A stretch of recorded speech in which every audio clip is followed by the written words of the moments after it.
The courtroom buzzed with whispers, a hive of anticipation as Karen stood, shoulders squared, her lips pressed into a thin line of defiance. Across from her, Thomas, a disabled Army veteran, sat in his wheelchair, his weathered hands trembling not from fear but from a deep, smoldering betrayal. The air was thick with tension, the kind that makes your chest tighten, as if the room itself held its breath. Karen, a woman known in her small town for her sharp tongue and sharper entitlement, had crossed a line that no one could ignore.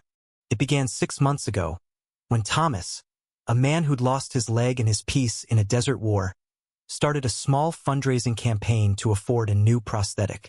His community rallied, raising $10,000 through bake sales, car washes, and heartfelt donations. Karen, a neighbor who'd always scoffed at Thomas's quiet resilience, saw an opportunity. She'd volunteered to manage the funds, her smile syrupy as she promised to help. But trust, fragile as glass, shattered when Thomas discovered the account was drained.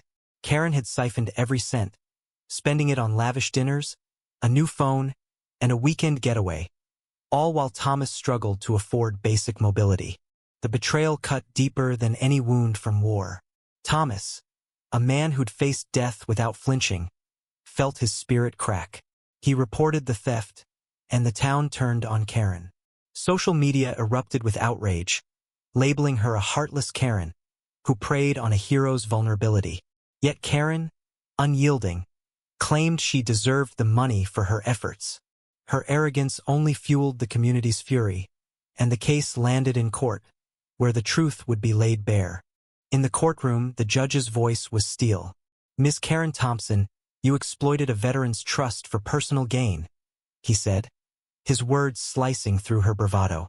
Thomas's eyes, glistening with unshed tears, met hers, but she looked away, unable to bear the weight of his gaze.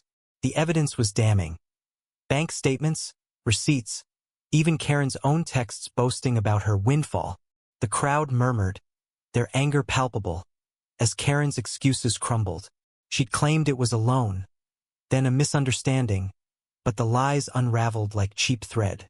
The judge's ruling was swift and unsparing. Karen was to repay every cent and issue a public apology in court. The moment arrived, and the room fell silent. Karen's voice, usually brash, quavered as she read from a crumpled paper. "I'm sorry for what I did to Thomas," she muttered, the words hollow, her face burning with humiliation. Thomas stared ahead, unmoved, his silence louder than her apology. The crowd's disdain was a living thing, wrapping around Karen like a noose. She'd lost more than money, she'd lost her place in a community that once tolerated her. As Karen left the courtroom, head bowed, Thomas wheeled out into the sunlight, his heart heavy but unbroken. The money would be returned, but the trust was gone forever. Karen's name became a cautionary tale, whispered in coffee shops and shared online, a symbol of greed's bitter cost. Thomas, though scarred, found solace in the community's support, a reminder that humanity could still prevail.